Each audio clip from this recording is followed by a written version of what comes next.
And Andrew Bragg, the Liberal Senator, is joining us from inside the bubble. Thanks for joining us, Andrew. Gee, thanks. Look, I want to talk to you about superannuation, a specialty topic for you in just a moment. But just one question out of left field first up. I'm about to talk to Peter Jennings, who's arguing that China's such a big issue for our parliament to deal with. And he says a lot of backbenchers, especially on the opposition side, don't get the benefit of intelligence briefings from ASIO and the like. Would you, as a backbencher, appreciate that opportunity to get behind closed doors and get some of our intelligence agencies to give you their insights into these issues? Look, it's a good point. I think some of the members of Parliament on the backbench who are on the PJCIS are able to get access to, I think, quite considerably, quite good briefings. I think foreign policy is an issue where, as a backbencher, I think, you've got to be careful about saying too much because you haven't got all the information. So I'd very much welcome the opportunity to get more information. Yeah, no, it does make a bit of sense, and I'll be showing my chat with Peter Jennings in just a moment. But now, back onto superannuation, you've highlighted this really worrying issue where some of our super funds breach various rules and the regulators actually fine them. So they actually having to pay fines with their members' funds, effectively, yet they don't even have to tell their members that they've done this.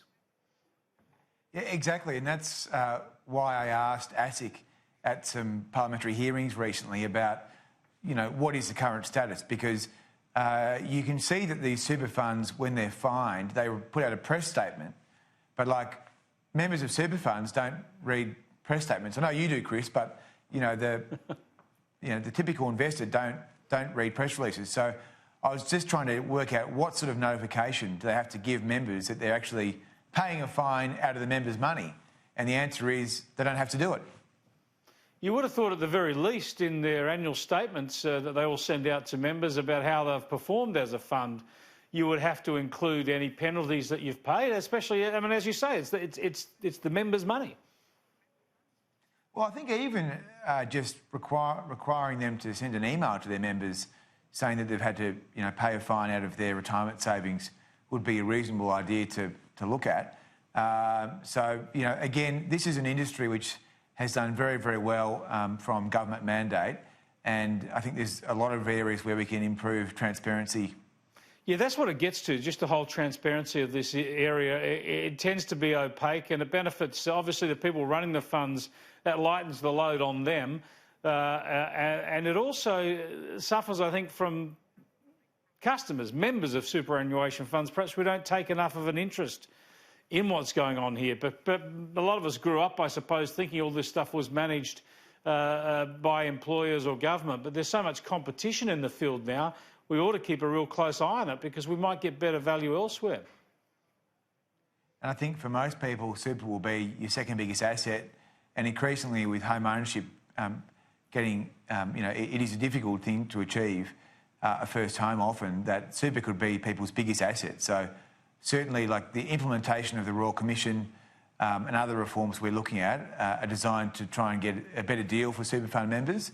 And then, of course, we've got this retirement incomes review.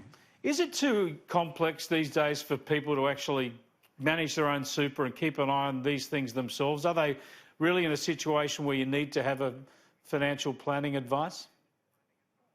I think financial advice is very good. The problem is that too much of it has been conflicted and poor in the past. And I think anyone who saw the Hayne Royal Commission hearings, or show trials, I should probably say, more accurately, would have seen the massive malfeasance in the wealth management sector. So I think, just this week, we passed legislation which ends commissions in financial advice forever. Financial advice will be more expensive, and that may mean that it's less accessible. So we need to make sure that it is accessible, because I think it is a very good thing to do, to get financial advice. All right, so this issue of transparency then and those fines, that'll be another issue that will be taken up in this retirement savings review. I'm sure it will be. Great. Thanks for joining us, Andrew. Appreciate that.